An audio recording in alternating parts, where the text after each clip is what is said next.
यह जीवन क्या है, इस जीवन का सत्य क्या है। कहां कहां नहीं खोजा, लेकिन हाथ खाली के खाली। पुरुषोत्तम, खोजोगे तो हाथ खाली ही रहेंगे, और कहां कहां खोजोगे तो खाली ही रहेंगे। कहां कहां खोजने का मतलब बाहर बाहर खोजना, काशी में कि काबा में कि कैलाश में, गीता में कि कुरान में कि बाइबल में। कहते हो कहां कहां नहीं खोजा, इसलिए तो खाली हो। झांकना है अपने भीतर, कहां कहां नहीं खोजना।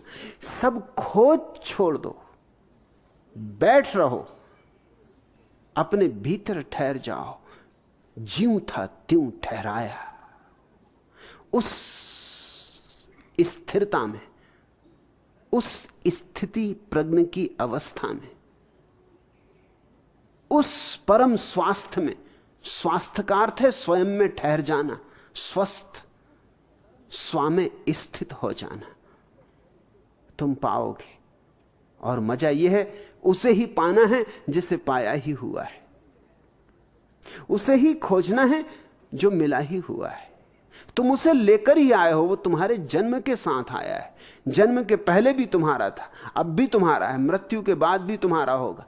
मगर तुम भागते फिरो सारी दुनिया में तो स्वभावतः चूकोगे, क्योंकि भीतर तो झांकने का अवसर न मिलेगा। अब तुम पूछते हो यह जीवन क्या है। यह प्रश्न इसलिए उठ रहा है कि तुमने जीवन को भीतर से जी के नहीं देखा। बुद्धि में बस सोच रहे हो कि जीवन क्या है, जैसे कि कोई उत्तर मिल जाएगा। जीवन कोई ऐसी चीज नहीं है कि बुद्धि उत्तर दे दे। जीवन तो जीने में है।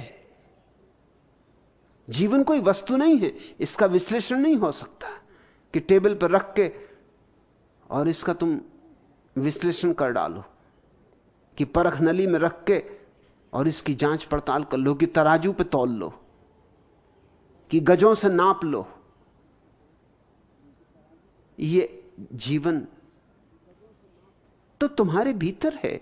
तुम जीवित हो और पूछते हो जीवन क्या है। तुम सुगंधित हो और पूछते हो सुगंध क्या है। तुम चैतन्य हो और पूछते हो जीवन क्या है। यही है जीवन जो तुम हो। पूछते हो जीवन का सत्य क्या है, कहां कहां नहीं खोजा। खोजते रहो, जन्म जन्म से खोज रहे हो, खोज खोज के तो खोया है। अब खोज छोड़ो, मैं यहां खोज छोड़ना सिखाता हूं। बैठ रहो, मौन हो जाओ, शब्दों में मत तलाशो, शास्त्रों में मत तलाशो, वहां शब्द ही पाओगे, और शब्द सब थोथे। अपने शून्य में विराजो, और उसी शून्य में आविर्भाव होगा, और जिसे कहीं नहीं पाया उसे अपने घर में पाओगे। वो पहले से ही तुम्हारा अतिथि हुआ बैठा है। अतिथि भी क्यों कहो, आतिथे। वही तुम्हारा मालिक है जिसके तुम खोज में चले हो। जो खोजने चला है उसे ही खोजना है। 3 बुद्धिमान व्यक्ति राजधानी लाए गए। अब राजा को चुनना था इन 3 में से कोई एक अलमस्त फकीर से उसने पूछा कि आप ही कोई रास्ता बताओ, कैसे चुनूं। तीनों मां बुद्धिमान है, बड़े मेधावी हैं, तय करना मुश्किल कि कौन किससे ज्यादा है। एक से एक बढ़के हैं सब। मैं बड़ी उलझन में पड़ गया हूं, किसको चुनूं किसको छोड़ूं। तीनों चुनने जैसे लगते हैं, लेकिन आदमी तो एक ही चाहिए। फकीर ने उसे एक तरकीब बताई, और वो तरकीब काम आ गई। उन तीनों को एक कमरे में बंद किया गया, और उन तीनों से कहा गया, सम्राट खुद गया कमरे में। उसने कहा कि मैं दरवाजा बंद करके बाहर जा रहा हूं। ये दरवाजे पर ताला नहीं है, देखो, ताले की जगह गणित के अंक लिखे हुए। ये एक पहेली है। इस पहेली को जो हल कर लेगा वो इस दरवाजे को खोलने में समर्थ हो जाएगा। तो तुम ये पहेली हल कर लोगे तो जो पहले निकल आएगा पहेली हल करके वही वजीर हो जाएगा। तीनों को छोड़ के दरवाजा बंद करके सम्राट बाहर बैठ गया। दो तो एकदम से हिसाब किताब लगाने में लग गए, आंकड़े लिखे उन्होंने और बड़ी गणित के काम में लग गए, और एक कोने में जाके आंख बंद करके बैठ गया। उन दोनों ने उसकी तरफ देखा कि ये पागल क्या कर रहा है। अरे ये समय आंख बंद करके बैठने का है, हल कैसे होगी पहेली। पर उन्होंने सोचा अच्छा ही है कि एक प्रतियोगी खत्म हुआ। वो तो अपनी धुन में मस्त। वो पहेली ऐसी थी कि हल ना हो। वो पहेली तो हल होने वाली थी नहीं। वो लगे रहे पहेली में, उलझते गए, जाल बड़ा होता गया। और वो आदमी बैठा रहा, चुपचाप बैठा रहा। एकदम से उठा, उन्हें पता ही नहीं चला कि वो आदमी कब बाहर निकल गया। वो दरवाजा बंद था ही नहीं, वो सिर्फ अटका था। वो आदमी शांत बैठा रहा। उसने क्या किया? वो तो सिर्फ मौन बैठा। उसने सारे विचार अलग कर दिए। उसने तो ध्यान किया। और ध्यान की एक अद्भुत खूबी कि दृष्टि निर्मल हो जाती, दृष्टि पारदर्शी हो जाती, अंतर्दृष्टि खुल जाती। अचानक उसे भीतर से बोध हुआ कि दरवाजा अटका है। पहेली सब शरारत है, पहेली उलझाने का ढंग है। वो उठा और उसने कहा सबसे पहले तो ये देख लेना चाहिए कि दरवाजा बंद भी है या नहीं, फिर पहेली हल करने में लगना। वो उठा, उसने दरवाजा हाथ लगाया कि दरवाजा खुल गया। वो बाहर निकल गया।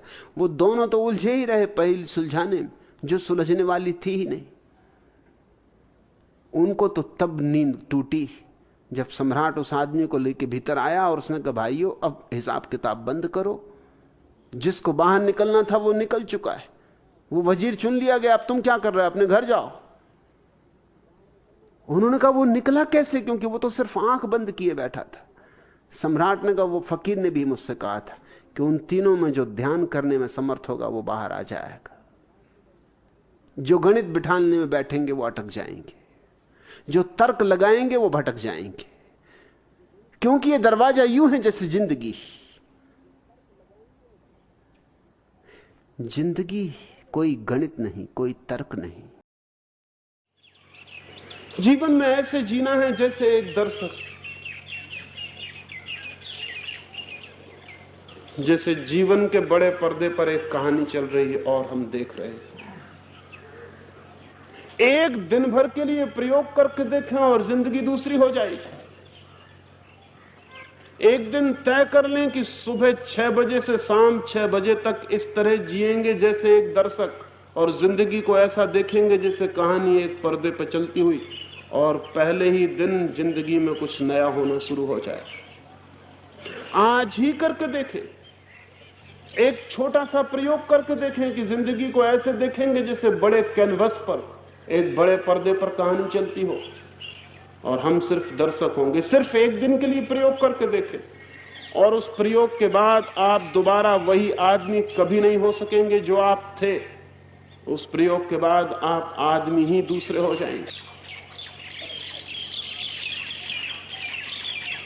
साक्षी होने का छोटा सा प्रयोग करके देखें आज घर जाके, और जब पत्नी गाली देने लगे या पति गर्दन दबाने लगे तब इस तरह देखें कि जैसे कोई साक्षी देख रहा है। और जब रास्ते पर चलते हुए लोग दिखाई पड़े, दुकानें चलती हुई दिखाई पड़े, दफ्तर की दुनिया हो, तब ख्याल रखें जैसे किसी नाटक में प्रवेश कर गए और चारों तरफ एक नाटक चल रहा है। एक दिन भर इसका स्मरण रख के देखें और आप कल दूसरे आदमी हो जाएंगे। दिन तो बहुत बड़ा है, 1 घंटे भी कोई आदमी साक्षी होने का प्रयोग करके देखे, उसकी जिंदगी में एक मोड़ आ जाएगा, एक टर्निंग आ जाएगी। वह आदमी फिर वही कभी नहीं हो सकेगा जो 1 घंटे के पहले था, क्योंकि उसे 1 घंटे में जो उसे दिखाई पड़ेगा वह हैरान कर देने वाला हो जाए। और इस 1 घंटे में उसके भीतर जो परिवर्तन होगा, जो ट्रांसफॉर्मेशन होगा, जो कीमिया ही बदल जाएगी, वो उसके भीतर चेतना के नए बिंदुओं को जन्म दे देगी। 1 घंटे के लिए ऐसे देखें कि अगर पत्नी गालियां दे रही, अगर मालिक गालियां दे रहा है, तो ऐसे देखें कि जैसे आप सिर्फ एक नाटक देख रहे हैं, और फिर देखें कि क्या होता है। सिवाय हंसने के और कुछ भी नहीं होगा, सिवाय हंसने के और कुछ भी नहीं होगा। भीतर एक हंसी फैल जाएगी और चित्त एकदम हल्का हो जाएगा। और कल यही गाली बहुत भारी पड़ गई होती, पत्थर की तरह छाती पे पत्थर बन के बैठ गई होती। इस गाली ने भीतर जहर पैदा कर दिया होता, इस गाली ने भीतर प्राणों को मथ डाला होता, इस गाली ने भीतर जाके जीवन को एक संकट, एक अशांति पैदा कर दी होती। जिंदगी एक प्रतिक्रिया बन जाती है, एक रिएक्शन बन जाता, जिंदगी एक तूफान और एक आंधी हो जाती। वही गाली आज आई थी, और इधर भीतर अगर साक्षी है तो गाली ऐसे ही बुझ जाएगी जैसे अंगारा पानी में पड़ के बुझ जाए और राख हो जाए, और आप देखते रह जाएंगे। और तब हैरानी होगी कि यही गाली कल पीड़ित करती थी, आज क्या हो गया। यही बात कल बहुत कष्ट देती, और आज क्या हो गया। आज आप बदल गए, दुनिया वही है। दुनिया हमेशा वही है, सिर्फ आदमी बदल जाते हैं, और जब आदमी बदल जाता है तो दुनिया बदल जाती है।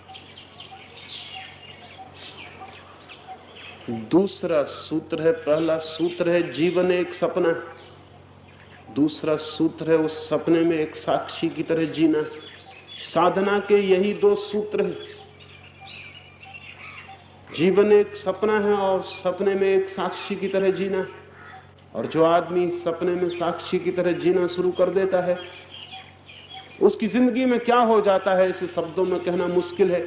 इसे तो केवल करके ही जाना जा सकता है, इसे तो प्रयोग करके, एक्सपेरिमेंट से ही पकड़ा जा सकता है और पहचाना जा सकता है कि क्या हो जाता है। तो थोड़ा सा प्रयोग करें और देखें। मंदिरों में जाने की फिक्र छोड़ दें। जिंदगी ही मंदिर बन जाती है अगर साक्षी बन के खड़े हो जाएं। पहाड़ों पर, हिमालय पर जाने की चिंता छोड़ दें। वो जिंदगी यहीं इसी क्षण तीर्थ बन जाती है अगर साक्षी बन जाए। जो आदमी जहां साक्षी बन जाएगा वहीं तीर्थ शुरू हो गया, वहीं एक नई घटना शुरू हो गई। सुकरात मरने के करीब था, उसे जहर दिया जा रहा था, बाहर जहर पीसा जा रहा है। सुकरात लेटा हुआ है, उसके मित्र सब रो रहे हैं, और सुकरात उनसे पूछता है कि तुम रोते क्यों हो। तो उन मित्रों ने कहा हम रोए ना तो और क्या करें, तुम मरने के करीब हो। तो सुकरात ने कहा पागलो, वो तो मैं जिस दिन जन्मा था उसी दिन रो लेना था, क्योंकि जब जन्म शुरू हुआ तभी मौत शुरू हो गई थी। अब तुम इतनी देर करके रोते हो, वो तो जब मैं जन्मा तभी मरना शुरू हो गया।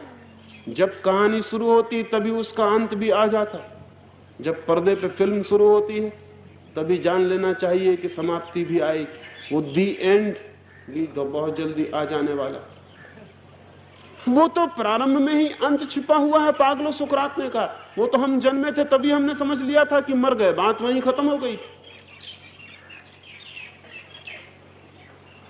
अब क्या रोते हो? और सुकरात ने कहा कि अगर रोना ही है तो अपने लिए रोना, मेरे लिए तुम क्यों रोते हो जब मैं ही नहीं रो रहा हूं। सुकरात ने कहा कि जाओ जल्दी से देखो वो जहर तैयार हुआ कि नहीं।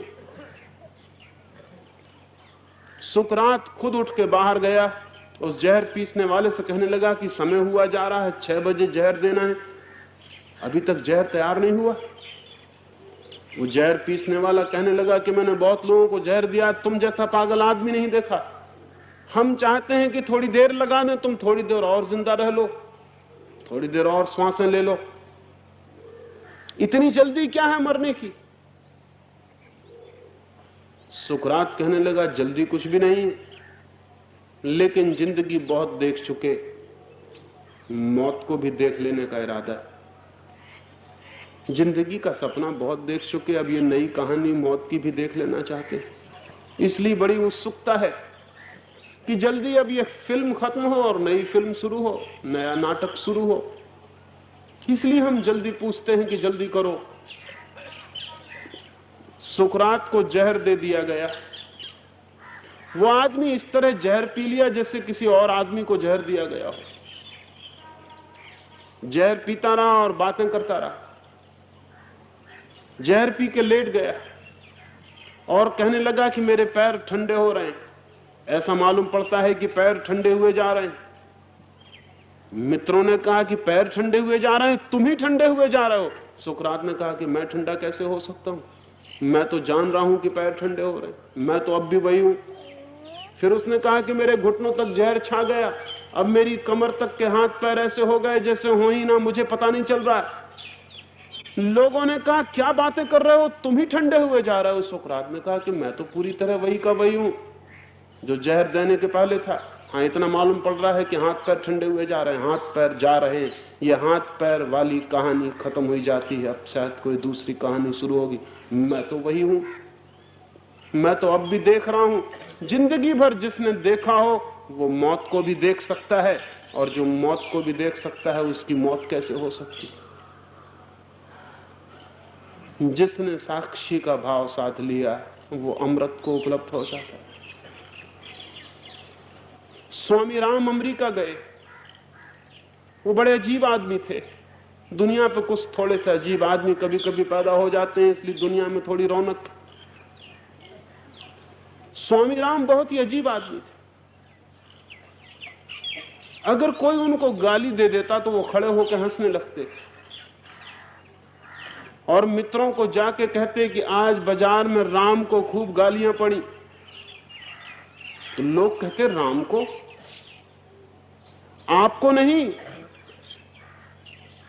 स्वामी राम कहते कि मुझको लोग जानते ही नहीं, गालियां कैसे देंगे। राम को जानते हैं, राम को गालियां देते।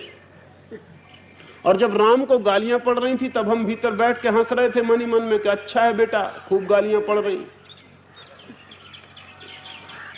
एक गांव में राम गया था, स्वामी राम कहते एक गांव में राम गया था, गिर पड़ा एक गड्ढे में। हम खूब हंसे, हमने कहा कि अच्छे गिरे। अरे बिना देख के चलोगे, गिरोगे ही।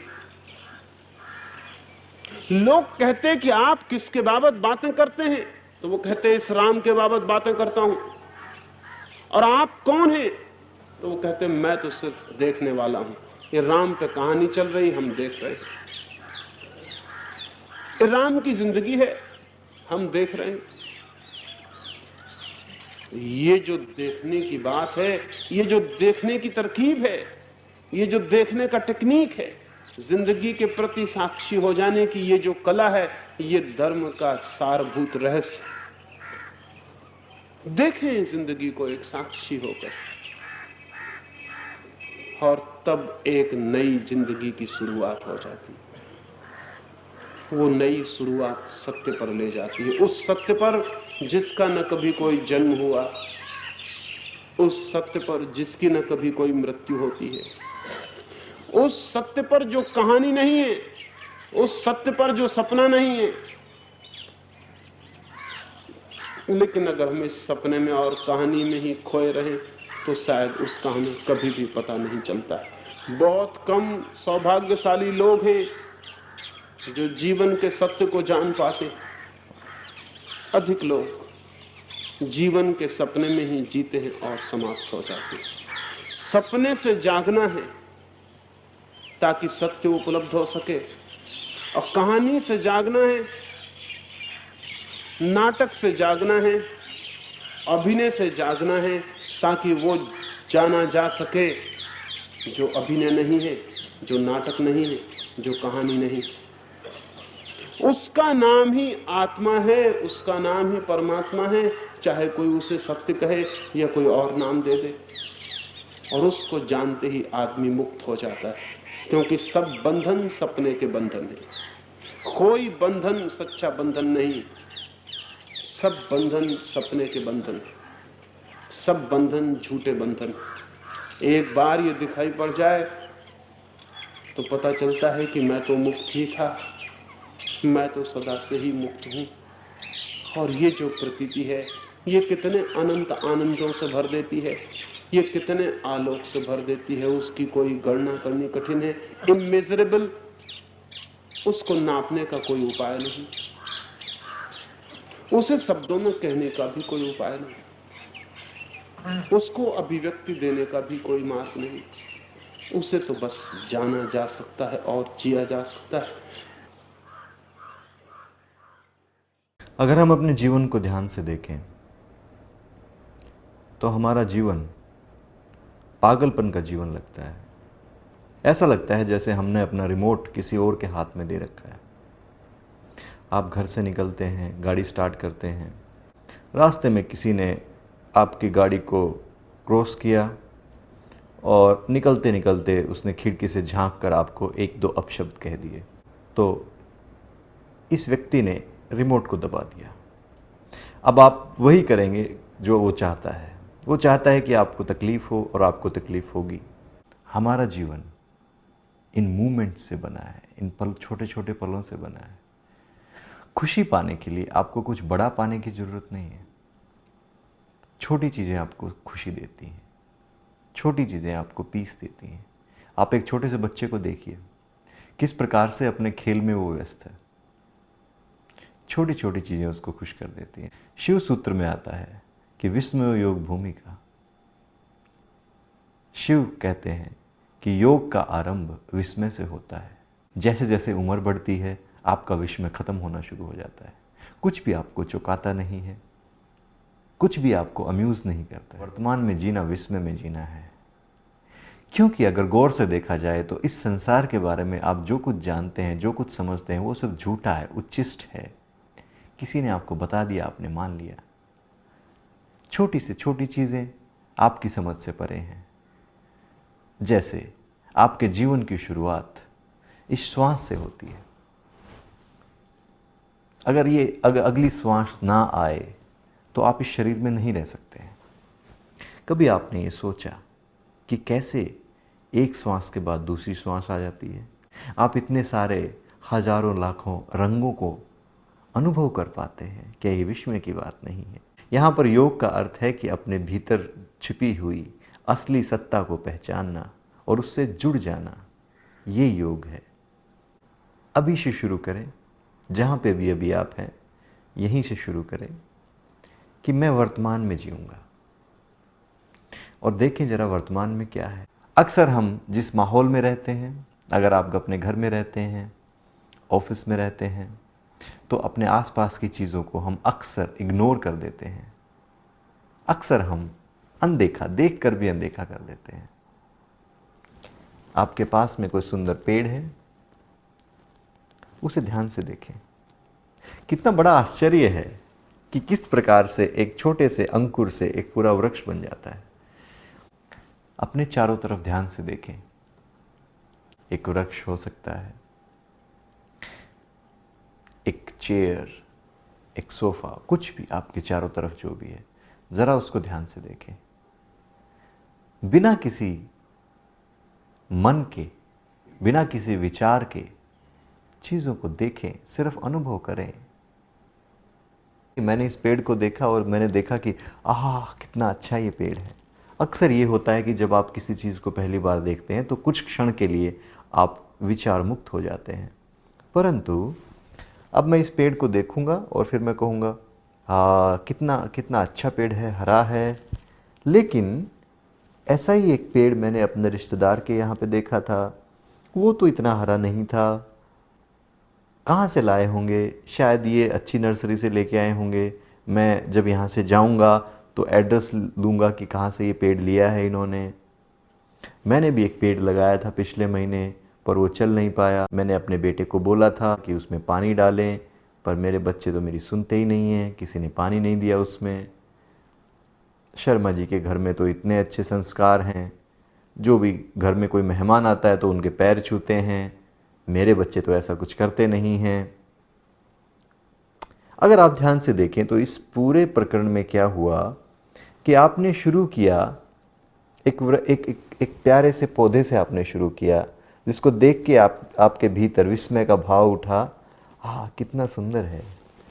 और फिर उसके बाद आपका मन एक्टिव हो गया, आपके मन ने कार्य करना शुरू कर दिया। अक्सर हमारा जो समय गुजरता है वो भूत और भविष्य के बारे में गुजरता है। या तो हम भूत के बारे में सोचते हैं या हम भविष्य के बारे में परिकल्पनाएं करते रहते हैं।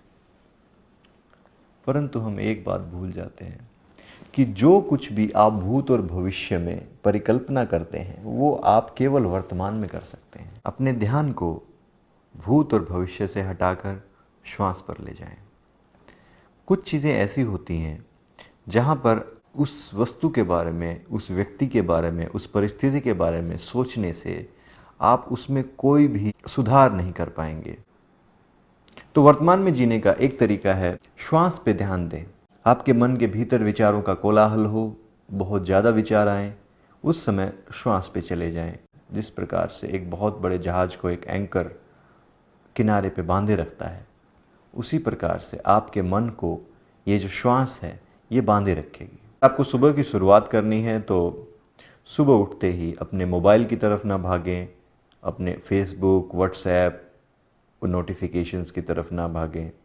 थोड़े समय के लिए सिर्फ अपने श्वास पे ध्यान दें और अपने ध्यान को ज़रा श्वास पे स्थिर करें, क्योंकि उस समय पर आपका मन उतना उत्तेजित नहीं होता है।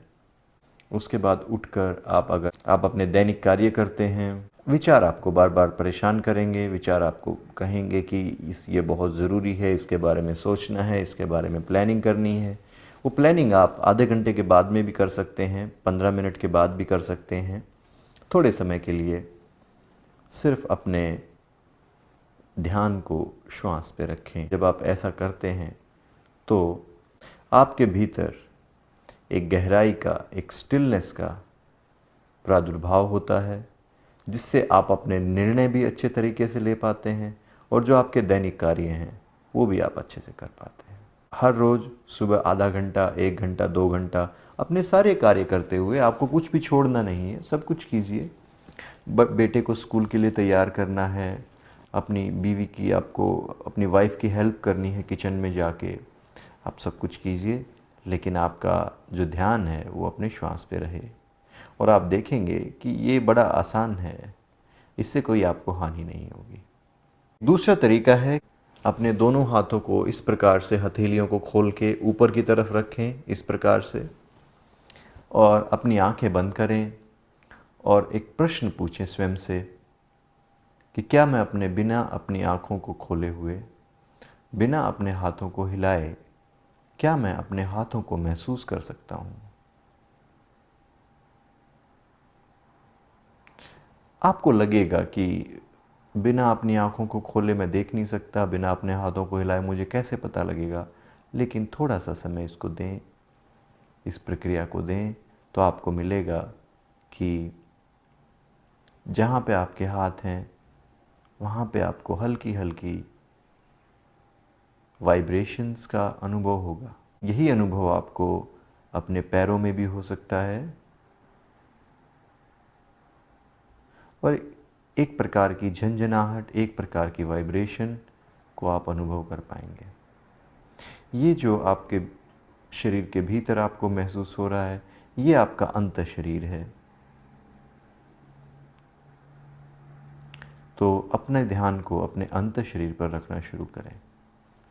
जब कभी भी आप ऐसे माहौल में हो जहाँ पे आप विचारों के वश में हो गए हैं, जैसे आप किसी मीटिंग में बैठे हैं, तो अपने एक हाथ को हथेली ऊपर करके पाम अपवर्ड्स आप रखें और प्रश्न पूछें खुद से कि क्या मैं अपने हाथ को अनुभव कर सकता हूँ।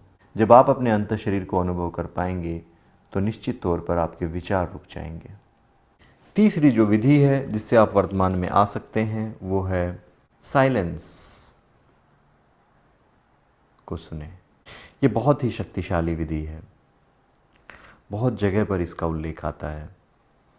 अगर मैं सरल भाषा में कहूँ, इतनी तरह की भी आवाज़ें आपको सुनाई देती हैं, इन सब आवाज़ों का जो एसेंस है, इनका जो फाउंडेशन है, जो इनकी नींव है, वो साइलेंस है, शांति है। आप देखेंगे कि किन्हीं भी दो आवाज़ों के बीच में एक शांति है, एक साइलेंस है। ज़रा उस साइलेंस को अनुभव करने की कोशिश करें। जिस प्रकार से हम दो विचारों के बीच में एक स्पेस हमें मिलता है, उसी प्रकार से दो आवाज़ों के बीच में हमें एक स्पेस मिलता है। विज्ञान भैरव में बड़े अच्छे तरीके से इस सूत्र का उल्लेख है, हम कभी उस पर चर्चा करेंगे। परंतु सिंपली आप दो विचारों के बीच में या दो आवाज़ों के बीच में जो स्पेस है, जो खाली स्थान है, अपने ध्यान को उस खाली स्थान पे लगाएं। तो अपने ध्यान को इन विचारों पे नहीं लगाना है, विचारों के बीच में जो खाली जगह है उस पे लगाना है। जैसे माला के दो मनके हैं, उनके बीच में धागा है। तो आप या तो आप पहले मनके पे होते हैं या दूसरे पे होते हैं, लेकिन माला के पहले और दूसरे मनके के बीच में क्या है, अपने ध्यान को वहाँ पर टिकाएं। इसी प्रकार से दो विचारों के बीच में आप देखेंगे कि कोई भी विचार आपको आता है तो 3 से 5 सेकंड में आपको दूसरा विचार आ जाता है। अब इन दो विचारों के ट्रांजिशन में एक जगह है जहाँ पे आप विचार मुक्त हो जाते हैं, उस जगह को पकड़ने की कोशिश करें। या फिर सिंपली दो आवाज़ों के बीच में जो शांति है, उस शांति को सुनने की कोशिश करें। शुरू में बड़ा कठिन होगा, क्योंकि आपको स्वयं के साथ समय बिताने की आदत नहीं है। आपको हर बार कोई संबल चाहिए, कोई सहारा चाहिए। स्वयं के साथ रहना बड़ा मुश्किल है, लेकिन धीरे धीरे आप इसमें निपुण हो जाएंगे, निष्णात हो जाएंगे। लोग दो तरह के होते हैं। कुछ लोग होते हैं जो बोलना चाहते हैं, कुछ लोग सुनना चाहते हैं। आपको फैसला करना होगा कि बुद्धिमानी किसमें है। कुछ लोग व्यक्त करना चाहते हैं, कुछ अनुभूति करना चाहते हैं। यह अनुभूति है जो आपके जीवन को बेहतर बनाती है, न कि अभिव्यक्ति। मुझे पता है कि आप फ्रॉइड की संतान हैं, क्योंकि आधुनिक मनोविश्लेषण और मनोरोग विज्ञान ने यहां तक कह दिया है कि आपको व्यक्त करना होगा, वरना आप पागल हो जाएंगे। आप अपना पागलपन व्यक्त करेंगे, यह दुनिया की सबसे बड़ी समस्या है। हर कोई दुनिया में अपना पागलपन व्यक्त करने में व्यस्त है। हर कोई दुनिया में अपनी कमियों को व्यक्त करने में व्यस्त है। हर कोई दुनिया में अपने पूर्वाग्रह और राय को व्यक्त करने में व्यस्त है। इस अभिव्यक्ति का फायदा क्या है, मैं पूछता हूं। चिड़ियां चहचहा रही हैं, यह आदमियों के ट्वीट करने से कहीं ज्यादा मधुर है। तो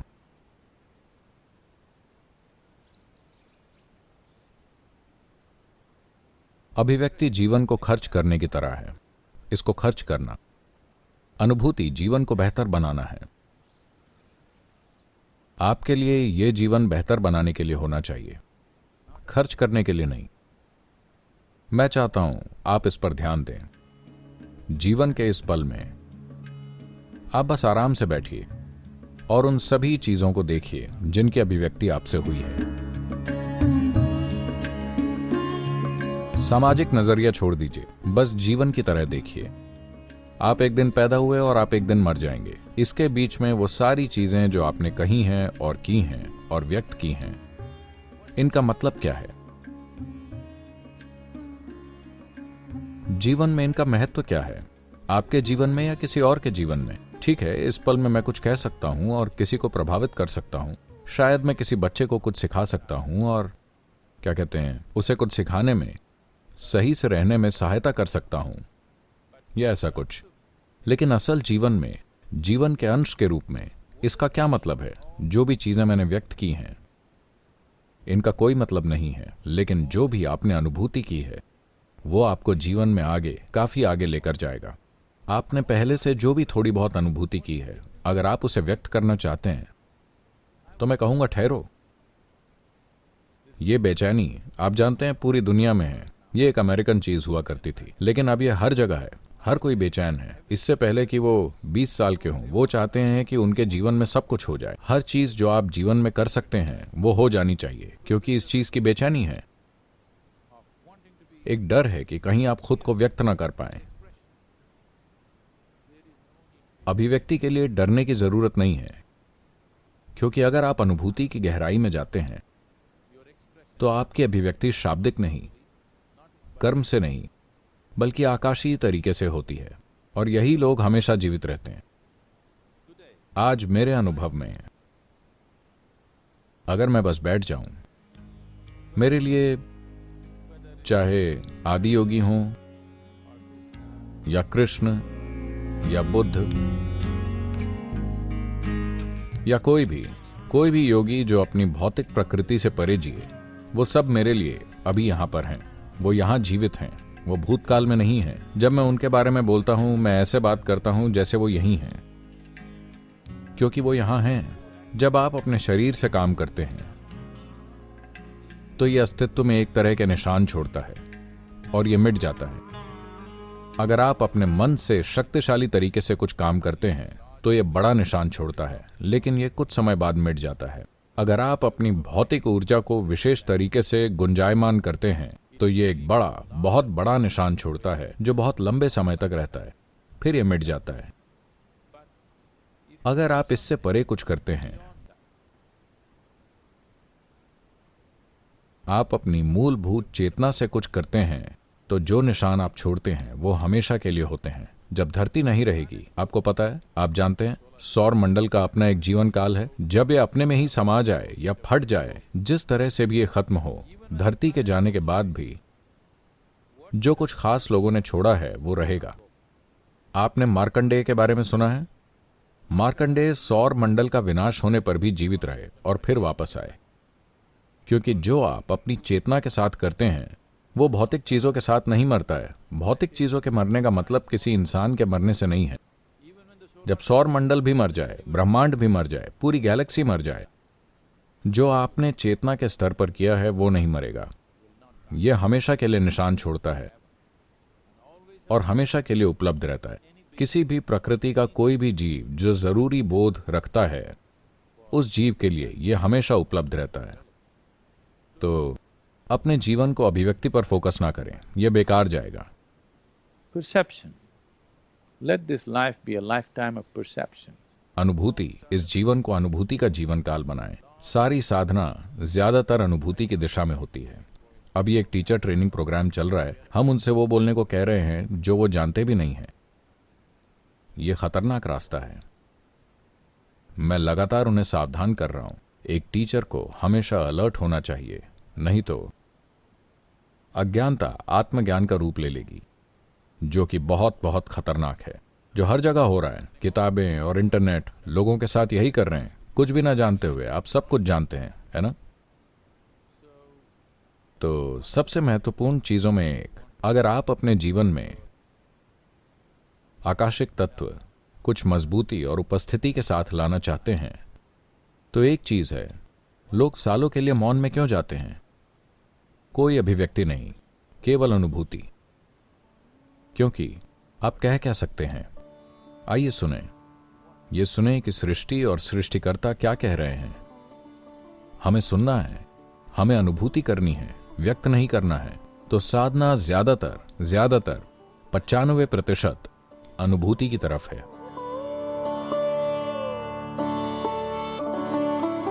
अगर हम इसे अभिव्यक्ति की दिशा में करना चाहें तो हम आसानी से कर सकते हैं, लेकिन लोग हर तरह की कमियों में अभिव्यक्ति पाने लगेंगे जो उनमें है। आप में जो कमियां हैं, बेहतर है कि वो अभिव्यक्त ना हो, क्योंकि इससे आसपास की हर चीज दूषित होती है। मैं ये नहीं कह रहा कि आप गंदे विचार फैलाने जा रहे हैं या गंदी भावनाएं, गंदी ऊर्जा, नहीं। सीमित रहना सबसे बड़ा जहर है। ऐसा नहीं है कि आपको कुछ नकारात्मक करना है। सीमितता आपके कष्टों का आधार है। सीमितता आपके कष्टों का मूल कारण है। सीमितता जो लोगों ने फैलाई है, विचारों की सीमितता, भावनाओं की सीमितता, अनुभव की सीमितता, सबसे बड़ा जहर है जो लोगों ने निगला है। यह जितना कम बाहर आए उतना ही अच्छा। बिल्कुल बाहर ना आए तो सबसे अच्छा। लोग यहां 25 साल से साधना कर रहे हैं, हम उन्हें एक बार भी बोलने नहीं देते, क्योंकि उन्हें व्यक्त नहीं करना है। उन्हें बस अनुभूति को गहरा करना है, लगातार गहरा करते जाना है, क्योंकि आपको जो अनुभूति करनी है वो करोड़ों गुना, हजारों लाखों करोड़ों गुना उस चीज से बड़ी है जो आप कभी व्यक्त कर सकते हैं। जीवन व्यर्थ क्यों मालूम होता है? आपके पास आता हूं तो अर्थ की थोड़ी झलक मिलती, पर वह खो जाती। जीवन न तो व्यर्थ है न सार्थक, जीवन तो कोरा कैनवास है। तुम जो चाहो उस पर चित्रित कर लो। जीवन तो कोरी किताब है, चाहो तो गालियां लिखो और चाहे तो गीत लिख लो। जीवन अपने आप में कुछ भी नहीं है, जीवन कोरा अवसर है। और अधिक लोग इस भ्रांति में जीते हैं कि जीवन में कोई अर्थ है। मिल क्यों नहीं रहा? जीवन में अर्थ होता नहीं, डालना होता है। जितना डालोगे उतना मिलेगा, उससे ज्यादा नहीं। बांसुरी रखी है और तुम बैठे हो उसके सामने और कहते हो कि बांसुरी तो है, लेकिन इसमें स्वर क्यों नहीं? बांसुरी में स्वर होते नहीं, जन्माने होते, जगाने होते, डालने होते, उमगाने होते। रखो ओंठ पर और बजाओ इसे और अपूर्व संगीत पैदा होगा। जीवन में कोई रेडीमेड अर्थ नहीं है कि चले रेडीमेड की दुकान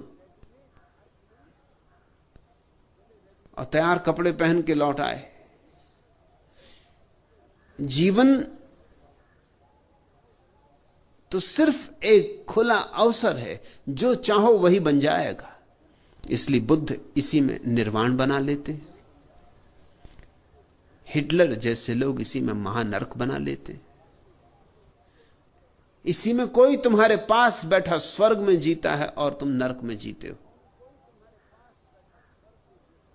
जीवन परम स्वतंत्रता है, जीवन सृजन है। तुम पूछते हो जीवन में व्यर्थ क्यों मालूम होता है? क्योंकि तुमने अर्थ डाला नहीं होगा।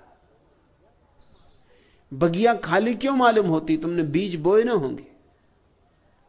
फूल क्यों नहीं आते? बीज भी बोए होंगे तो पानी ना सींचा होगा।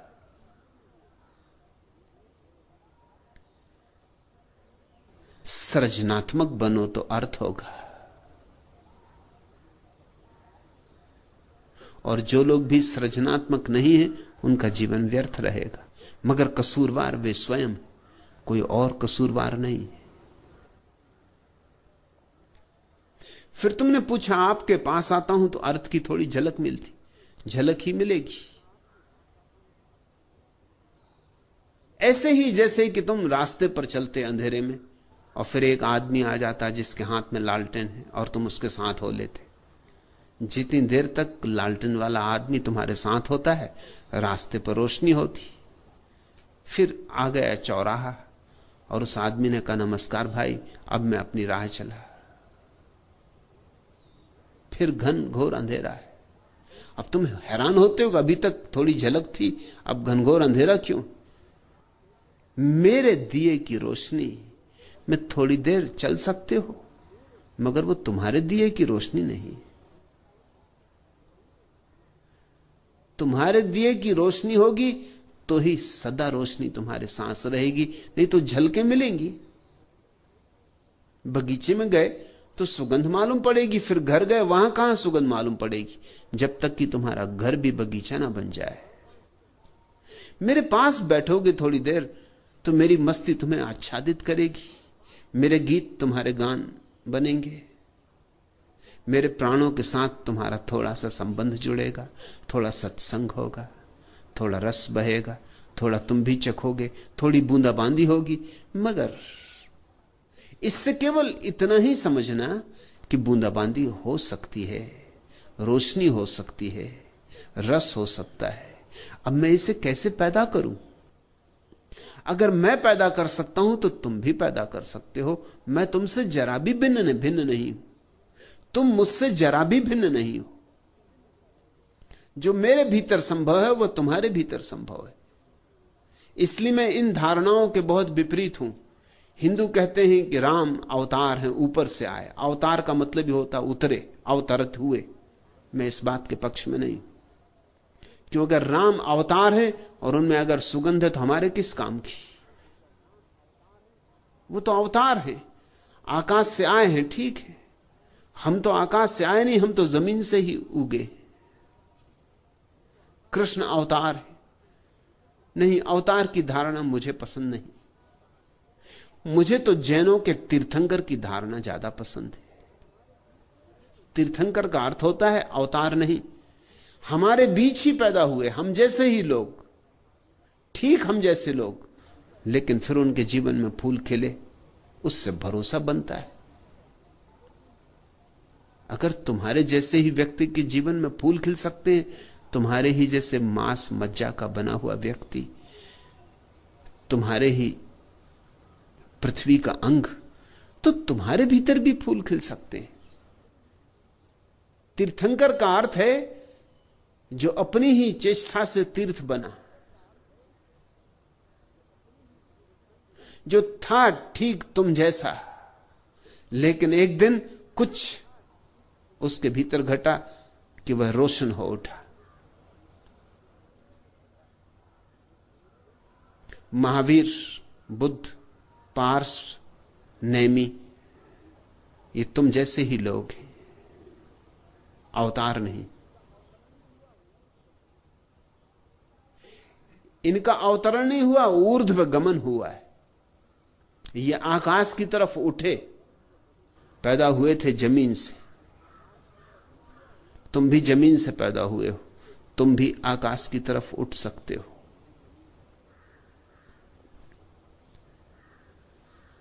तुम कहते जीवन व्यर्थ क्यों मालूम होता है?